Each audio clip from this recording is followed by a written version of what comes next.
Olá, eu sou Adolfo Nomelini. E eu sou Rafael Carvalho. E esse é o podcast desse Mundo é Nosso. Hoje o podcast está muito especial. Adoro esse assunto. Qual? E a gente vai conversar assunto de avião.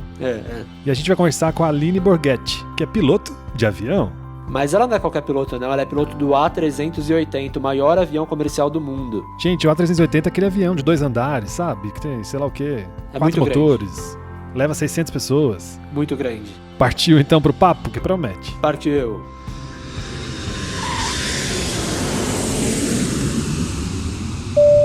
A Aline Borghetti, nossa convidada de hoje, tem uma daquelas histórias que merecem ser contadas. De comissária a piloto, ela já trabalhou na Azul, em companhia aérea de Hong Kong, na Gol, na Emirates. E como a gente disse, ela não pilota qualquer avião, não. Ela pilota o A380, que é o maior avião comercial do mundo. E ela hoje mora em Dubai, Adolfo. Por isso que a gente tá gravando aqui no fuso horário dela, né? Porque ela é 11, 10 da noite lá. Então pode passar um cachorro, um gato, um avião, inclusive, aqui na minha cabeça. Lá são 10 da noite, aqui são 3 da tarde. Então, com certeza vocês vão ouvir uns cachorrinhos, umas buzinas, umas entregas, uns deliveries.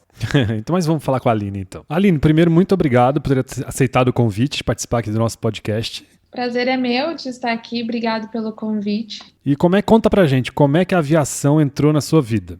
Eu sempre falo que a aviação ela acabou entrando de paraquedas na minha vida, porque nunca foi algo que eu esperava fazer, eu gostaria de fazer, por não ter conhecimento da aviação.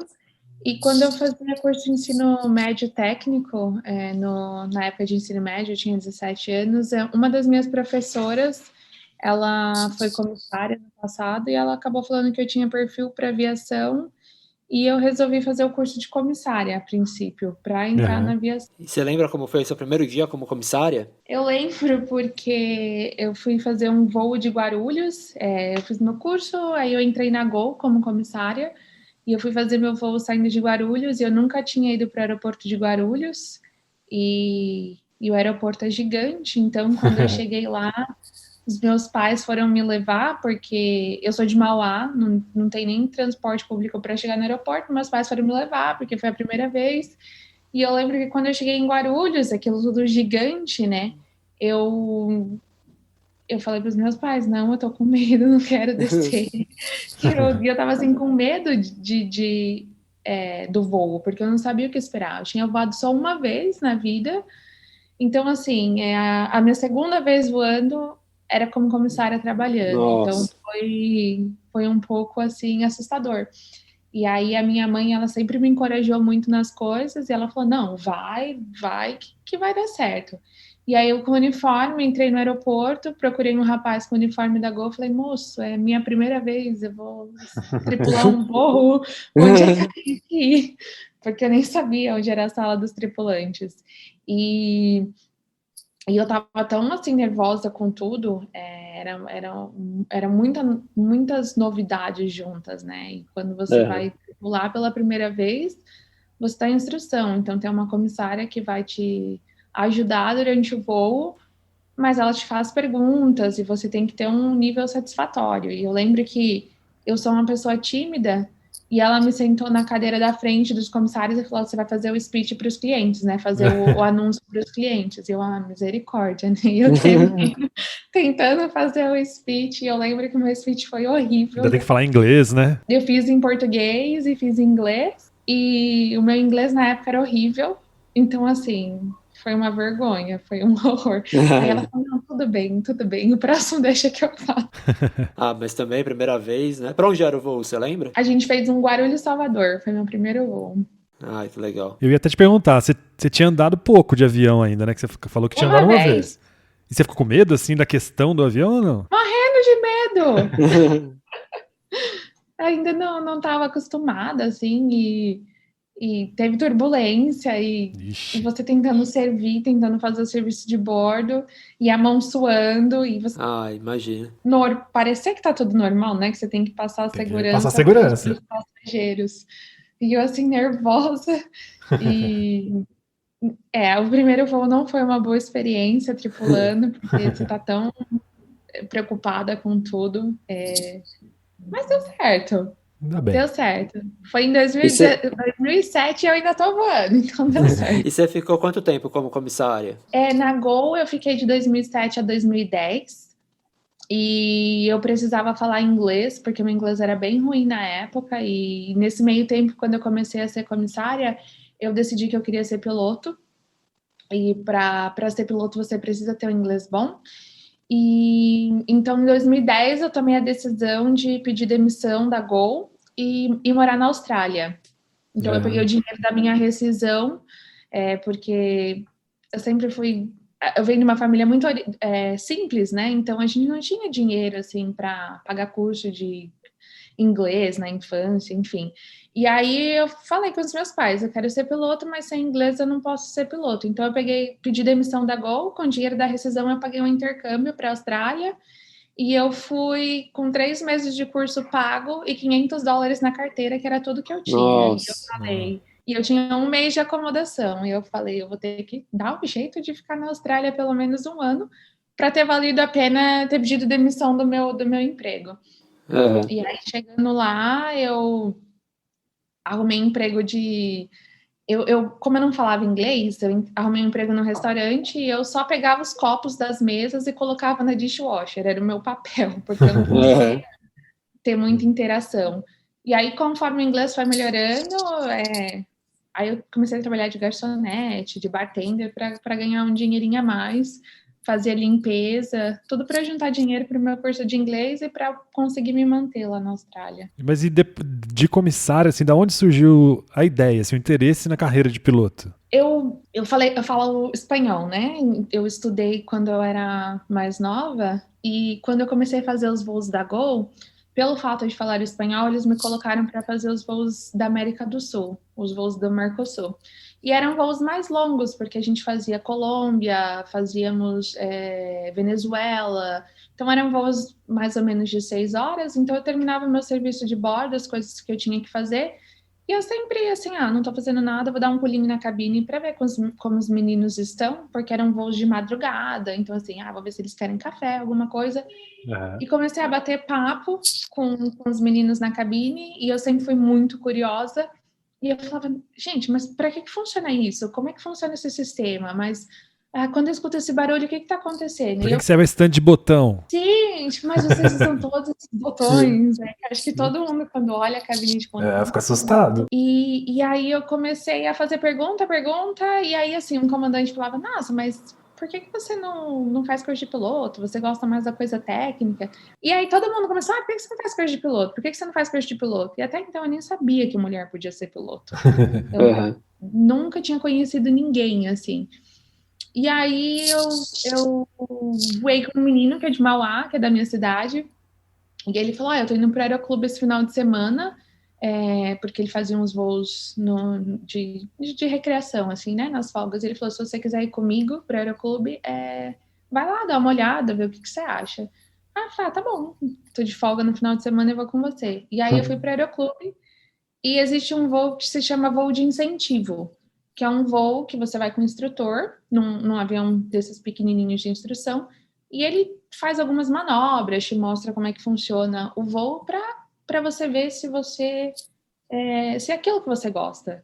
Porque algumas pessoas falam, eu quero ser piloto, aí entra eu voei um Paulistinha, que é um avião bem pequenininho, e aí você faz o voo e às vezes você fica com medo, ou insegurança, ou não é aquilo. Que não é, né?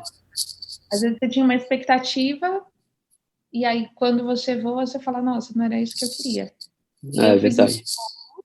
E eu falei pro instrutor, mostra tudo que tiver para mostrar, porque eu quero saber como é que é. E aí eu fiz meu voo e eu falei, lascou agora, porque é isso que eu quero pra minha vida. E assim, é isso que eu quero pra vida e eu vou ter que dar um jeito de pegar esse curso. Então, é caro o curso? É caro. O curso ele é dividido em piloto privado, piloto comercial e piloto de linha aérea, né? E o problema, os cursos técnicos são curtos, são 3 meses mais ou menos, e na época que eu fiz era em torno de R$2.500 cada curso, então essa parte é barata. Mas o problema são as horas de voo que você tem que fazer. Então, para piloto privado são em torno de 40 horas de voo, piloto comercial 150. Você começa num avião básico, que a hora, na época que eu fiz, era em torno de R$200, R$250. Hoje está em torno quase 400. E conforme você vai avançando no curso, você tem que voar aviões com mais recursos, né? Para aprender voo com instrumento. O voo multimotor, eu lembro que na época as horas eram R$1.000 cada hora. Nossa. Pelo menos 15 horas. Então, assim, você gasta em torno de R$100 mil, até um pouquinho mais do que isso. Nossa, então, é muito caro, então. É um investimento alto e eu tinha que pagar sozinha, então, assim, Puxado. Foi puxado. E como você fazia para conciliar o tempo, assim, na vida de comissária mais o curso de piloto? Que você continuou, né, como comissária? Sim, continuei. Quando eu voltei da Austrália, eu juntei uma grana lá, trabalhando de cleaner, limpava o escritório, de bartender, passeava com cachorro, qualquer coisa que tinha para fazer para ganhar um dinheirinho, eu fazia lá, aí voltei para o Brasil. Aí fui direto para o aeroclube, comecei minhas horas, chequei meu PP, aí eu estava na metade, o PP é o piloto privado, eu estava na metade do piloto comercial, porque quando você se forma piloto privado, você só pode voar o seu próprio avião. Ah, tá. Tipo a pessoa que justamente que vai pro aeroclube, dá uma volta no fim de semana, essas coisas. Você quer voar no fim de semana no seu avião, você faz o piloto privado e você pode voar. Para exercer a atividade remunerada, você tem que terminar o PC. E no meio do PC acabou o dinheiro, que é o piloto comercial. Aí eu entrei como comissária de voo e dava aula de inglês e dava aula na escola de comissária de voo também, as aulas teóricas. Não sobrava tempo para nada, né? Não tinha vida, era assim, porque a escala de comissário já é puxada, né? E eu tinha um trabalho full time, né, que exigia muito de mim, e os horários, e canseira. E aí, nas folgas, eu tinha que ir para o aeroclube. Quanto tempo você demorou para terminar o curso? Foram pouco mais de 3 anos. É bastante tempo, né? Se você tem dinheiro, você consegue fazer um pouquinho mais rápido, né? O meu problema era que eu tinha que fazer as horas de voo, parar de voar, juntar mais dinheiro, fazer horas de voo e juntar mais dinheiro. Tem que ter as horas, né? Quem assim, tem o recurso financeiro, consegue fazer em 1 ano e meio, mais ou menos. E é claro que você depende de meteorologia, outros fatores, né? E você foi a primeira comissária da Azul a ser promovida a piloto num jato, né? Sim, fui a primeira. Mas como foi o primeiro voo que você fez? Você lembra, assim, da sensação? Lembro porque eu tinha o meu voo e aí cancelaram meu voo porque meu instrutor machucou o joelho, aí me mandaram de volta para Campinas de passageira, e aí eu fiz um Campinas Recife, foi o meu primeiro voo, e é muito louco, assim, porque até então você voa só avião pequeno, você não tem passageiro, você não tem responsabilidade, e por mais que você seja acostumado, porque eu estava no avião no dia a dia, mas muda completamente. E toda vez que você começa a voar como piloto na empresa, aí tem um piloto que vai no jump seat, que é no assento que tem dentro da cabine, para ter certeza que você está fazendo todos os procedimentos corretos, né, para ter uma ajuda ali se alguma coisa acontecer. E eu estava muito nervosa, porque é muita responsabilidade, né, que é colocada na sua mão, e você, além de você ter que ter performance voando, é o tempo todo o comandante te fazendo perguntas, tendo certeza que você está entendendo o que está acontecendo e respondendo perguntas das limitações do avião. Então, mas foi muito especial. Eu lembro, assim, que a primeira vez que eu decolei o avião, assim, eu falei, tudo que eu fiz até agora, tudo que eu fiz para chegar até aqui, todas as noites que eu não dormi, a comida que eu não comi, todo o miojo que eu comi para guardadinho, valeu a pena, assim. É uma sensação que eu não consigo nem explicar. E eu lembro, assim, da minha primeira decolagem e do meu primeiro pouso como se fosse... imagina. Legal, e aí, demais. Você vai, assim, um pouco com medo, mas o comandante vai te ajudando, então é bem bacana. E eu vi um vídeo seu que você conta que depois da Azul, você foi para Hong Kong. Teve um processo seletivo, né? Você foi para Hong Kong. Como que foi sua experiência por lá? A gente foi para lá, a gente achou tudo bem diferente, né, Adolf? E bem caro. Hong Kong é uma das cidades mais caras do mundo, né? Pois é. eu voei na Azul de 2013 a 2017, e aí eu sou uma alma inquieta, e eu falei assim, eu sou movida, assim, a desafio. E aí eu falei, eu preciso fazer alguma coisa diferente, e aí a Hong Kong estava precisando de pilotos, eles foram para o Brasil para fazer seleção, eu fiz seleção, passei, cheguei em casa de novo, falei, mãe, pai, tô indo. Tô indo pro outro lado do mundo. Falei, quem você inventa? E aí foi para Hong Kong. E quando eu fui para Hong Kong, eu falei, poxa, eu já sou uma piloto experiente, eu já tenho experiência na linha aérea e já estou voando um avião grande, então, assim, eu não vou ter problema. E quando eu fui para Hong Kong, foi muito diferente, porque não era só o avião que era diferente, porque eu voava Embraer e fui voar Airbus, lá, Airbus 320. E aí, a cultura é diferente, a comida é diferente, o jeito que as pessoas se relacionam é muito diferente. O tipo de instrução que a gente tinha no Brasil, que era essa companheirismo, vamos ajudar um ao outro, lá é diferente. Lá você é um piloto experiente e eu espero que você saiba. Você não pode ter pergunta. É meio, assim, é difícil, porque a Ásia, ela tem um pouquinho do preconceito também. Então, eu tinha esse adendo de ser uma mulher solteira em Hong Kong. Então, assim, foi muito difícil no começo. E por mais que eu falasse inglês legal, eu nunca tinha voado usando inglês. E aí eu voava de Hong Kong para a China, para o Japão, para a Coreia, e aí tem os sotaques. E os sotaques são muito difíceis de entender. E acredito que vocês viajaram pela Ásia, vocês... É difícil. Então, assim... Mesmo quando a pessoa fala inglês, o sotaque dela, a gente fica confuso, né? A gente não entende muito bem. Sim, e é difícil. Então, eu vou dizer assim, que quando eu mudei para Hong Kong, nos primeiros meses, assim... eu me arrependi. Eu falei, o que eu tô fazendo aqui? Eu vim aqui para uma nova experiência, mas não tá sendo legal. Foi muito difícil. E os simuladores lá eram muita cobrança, era difícil. Mas até você se adaptar, você se adapta à nova realidade. Mas eu ia para voar e os comandantes falavam assim, mas você é mulher, você tem que, tipo, ir para casa, cuidar do seu marido, você não devia estar aqui. E assim, aí você fala... você não sabe tudo que eu fiz para chegar aqui. Pois é. É cultural, né? E a gente falava bastante com os comandantes locais de Hong Kong, da China, mas também voava com muito comandante europeu, voei com brasileiros lá, então, assim, também era uma parte muito boa. Tive a oportunidade de ir para lugares que eu nem conhecia, assim, não sabia nem que existiam no mundo, cidades da China, assim, que eu lembro que quando a gente começou a voar para lá, e aí eu tinha que fazer o anúncio para os passageiros, e eu ficava tentando decorar o nome das cidades, porque... Nossa, imagina. E aí eu falo, imagina se eu falo seja bem-vindo e falo o nome errado da cidade, assim. Então, eu lembro que tinha Guangzhou, Chongqing, Nanjing, e aí eu Changchun, e eu falava, meu Deus! É tudo muito, muito parecido, assim.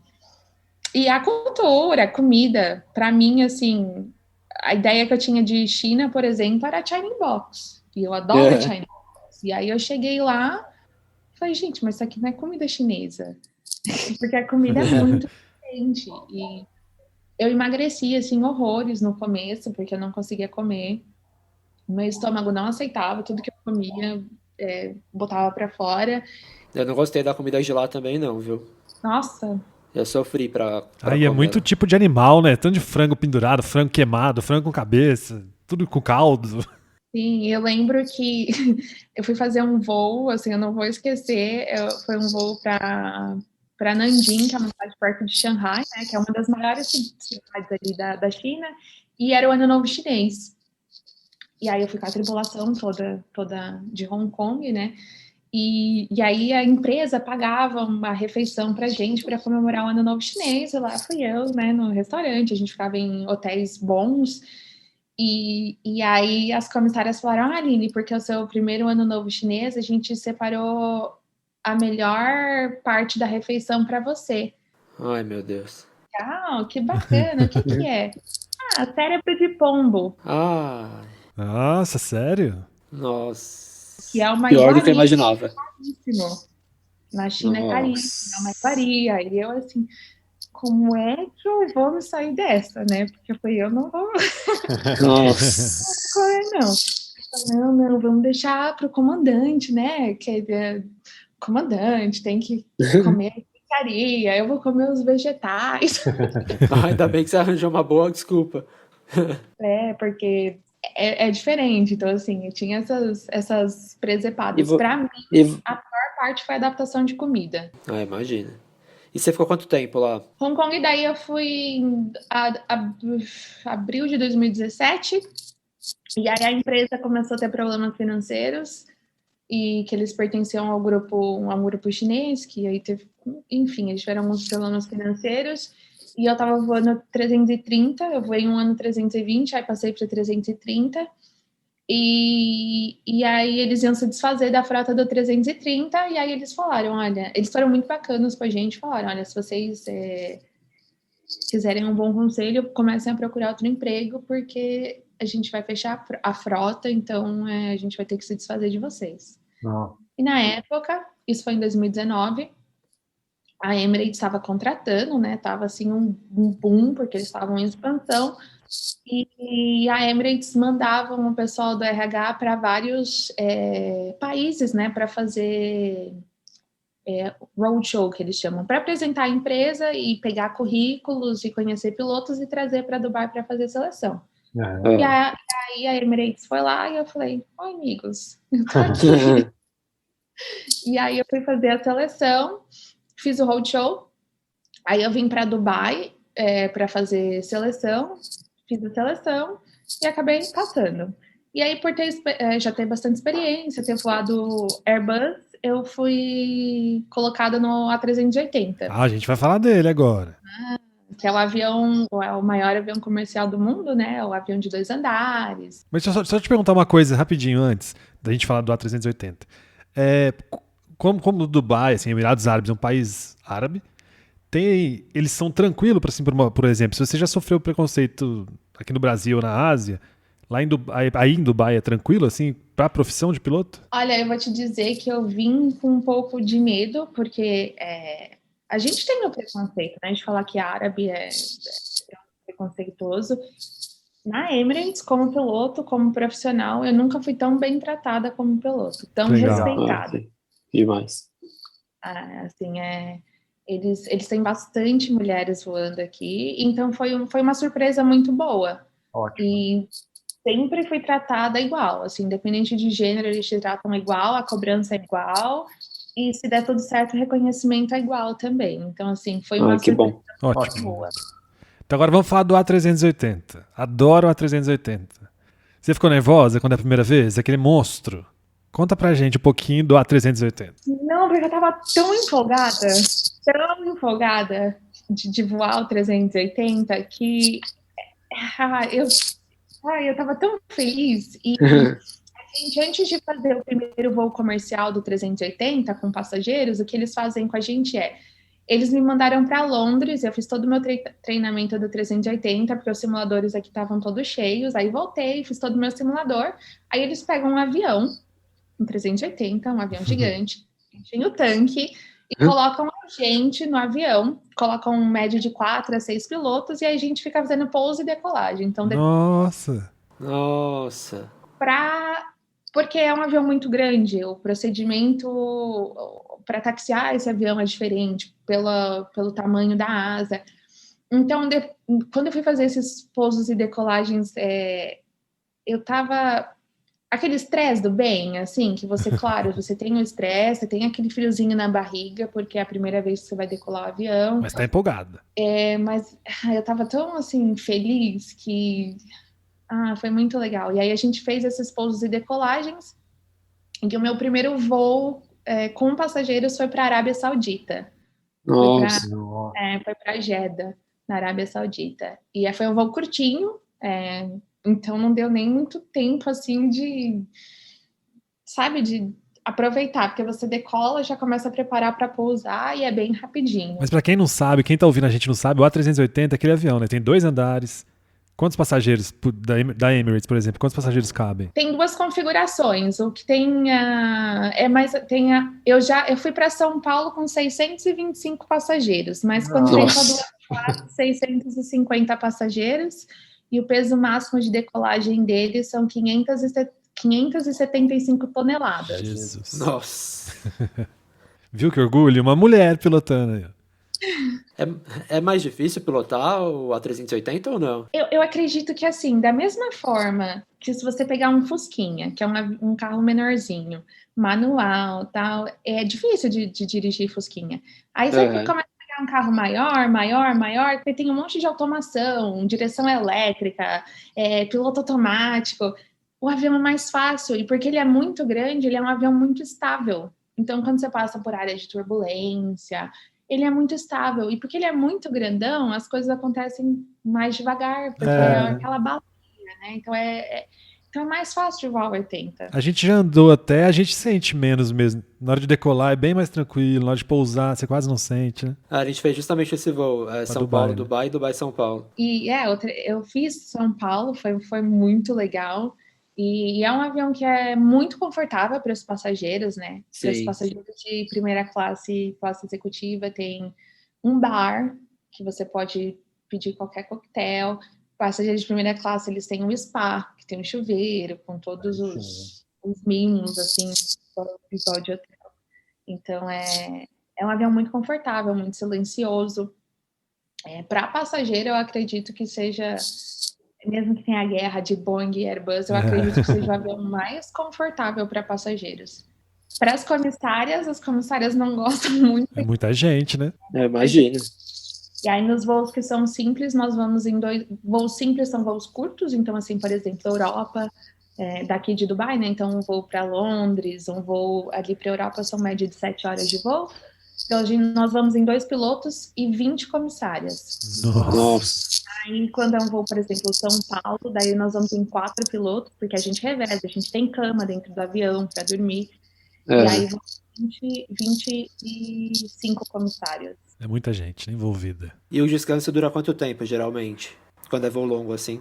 O que a gente faz, a gente tira a pouso e decolagem, né? Então, um voo, por exemplo, de São Paulo são 15 horas. Então, a gente tira 1 hora e 1 hora, sobram 13 horas, né? E aí a gente divide 7 horas e meia, 7 horas e meia. Então, 2 pilotos dormem entendi.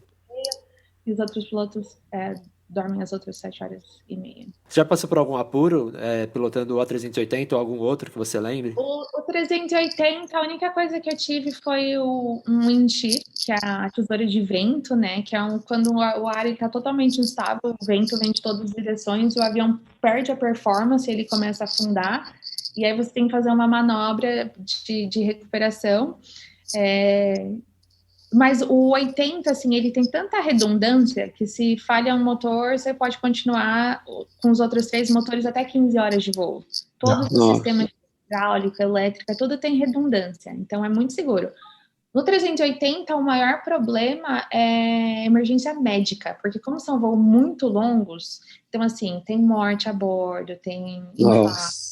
E sem contar que você nem consegue pousar em qualquer lugar. Tem que ser aeroporto, tem a pista para ele, né? Sim, o maior problema do 80 é táxi, quando a gente taxeia o avião, porque a gente precisa de táxis maiores, por causa de ponta a ponta o avião são 80 metros. Então, assim, é muito grande. E aeroporto mesmo, né? No Brasil, a gente consegue pousar em São Paulo e no Rio, porque o pavimento ele tem que ser mais preparado, tem que ser mais robusto. Eu lembro, quando começou a vir aqui para São Paulo, teve que fazer obra no aeroporto, assim, na pista, e até para embarque e desembarque, né? Porque é muita gente. Muita gente. Inclusive, quando a gente vai para São Paulo, tem uma informação dos pilotos, né, que a gente recebe para pegar a meteorologia, e toda vez que a gente está chegando, eles colocam atenção 380 na área. A turbulência que a gente causa para os aviões menores, né, porque o motor ele é muito potente, e aí quando joga o ar do motor, ele sai turbilhonado, então os aviões menores podem ter turbulência severa, né, então assim, eles não podem, eles têm que ter espaçamento do 380. Nossa, que loucura. Não sabia disso não. E deixa eu te perguntar, e você sofreu preconceito, assim, por ser mulher? Ou aqui no Brasil, ou fora? E sofre. Mais aqui ou mais fora do Brasil? Eu acho que em todo lugar tem um pouquinho, sabe? Eu acho que por ser mulher tem duas coisas. Ou é muita admiração ou é preconceito. Então, na Azul, por exemplo, quando nós embarque e desembarque, era de porta aberta. Então, o passageiro entrava, todo passageiro entra e dá aquelas piadinhas na cabine, né? Porque Claro. é diferente. Nossa, quantas vezes eu escutei piadinha sem graça? Você está pilotando fogão, não é um avião. Ou, mas mulher não sabe dirigir carro, vai dirigir avião. Nossa. Inclusive, Que ódio. uma amiga comandante da Azul que os passageiros se recusaram a voar porque ela era mulher. Ela falou, então, por gentileza, Tchau, Tchau, tchau. então assim acontece. Mas também acontece o outro lado, da galera te parar, pedir para tirar foto e falar, nossa, que legal, mulher, não sabia que mulher podia ser piloto. Então tem os dois lados, sabe? Tem o preconceito, mas também tem um reconhecimento muito grande. Ah, que legal. Muito legal, assim. Muito orgulho da sua história. Muito obrigada. Espero que a gente possa fazer uma viagem, né, em breve, quando tudo melhorar, tudo abrir. Tomara. Isso que eu ia até te perguntar agora, por causa da pandemia, como tá a situação aí em Dubai? Você tá conseguindo trabalhar? O 80, por ele depender de muitos passageiros para ele ser um voo viável, a maioria, nós tínhamos 117 380 antes da pandemia, e eles groundearam todos os aviões. Então, eles mantiveram os pilotos do Boeing e nós éramos 2.000 pilotos de Airbus e 1.400 foram demitidos. Nossa. E eu fui nessa leva, porque era dos mais antigos. E aí eles colocaram alguns em licença não remunerada e mantiveram alguns pilotos para conseguir manter a operação. Agora já tem 17 aviões voando. Então, assim, tá melhorando e aí eles estão chamando os pilotos de volta. E como eu fui demitida só pelo Covid, eu não tinha nenhum problema de performance, de nada, assim que os aviões voltarem a voar, eu sou chamada de volta, né? Então, tô aguardando. Que ótimo, espero que a gente possa fazer uma viagem juntos. Espero. Aí, por enquanto, eu tô dando instrução de simulador. Eu ensino os pilotos que vão voar na Air Arabia agora, que vão entrar na Air Arabia, eu ensino eles a voarem o Airbus. Que legal. Bom, obrigado, viu? A gente adorou o papo. Tem um cachorro louco aqui, latindo, não sei se vocês estão ouvindo. Lógico que estamos, né? Mas a gente Agora fez... então, e a gente fez mais cedo o podcast por causa do seu horário também. Já tá na hora que você ir dormir, né? São 10 para as 11. Aí, ó. Mas obrigado, viu? A gente adorou o papo. Imagina. Muito obrigada pelo convite. Fico muito feliz. E igual eu falei, a gente ficou muito orgulhoso dessa história, assim. Com certeza é uma história que serve de exemplo mesmo, de superação, de vontade. Muito legal, parabéns. Com certeza. Muito legal, muito obrigada. Muito obrigada. Então a gente se vê no A380 e aí em Dubai, hein? Melhor aí. Tomara. Rafa, adorei essa história, muito legal, né? Muito orgulho da Aline. Adorei, também quero ser piloto de avião. Como faz? Será que não dá tempo? Dá, ué. Você não viu a história dela? Ela lutou muito, trabalhou pra caramba, estudou pra caramba e conseguiu chegar lá no topo. Também quero, gostei. Meu sonho, imagina eu no A380? Nossa, ninguém me segura. Só que você vai ter que correr, porque o A380 daqui a pouco vai parar de voar, não vai? Daqui uns anos. É muito grande, muito caro. Não vai parar de voar o A380 daqui uns anos? As companhias estão se livrando dele. Então você tem que correr. Melhor você Espero correr. que a Emirates não, pra ela continuar sempre, pra levar a gente pra muito lugar. Mas se não for o A380 vai ser outro, com certeza. Com certeza. Mas adorei. Se você quiser deixar uma sugestão de entrevistado uma próxima vez, segue a gente também no @essemundoenosso, né, Adolfo? No Instagram, em todas as redes sociais. No YouTube, Facebook, Instagram, Twitter, TikTok, todas as redes. É isso aí, também essemundenosso.com.br, que é o nosso blog. É isso aí, muito obrigado, até a próxima. Obrigado, até, tchau. Tchau.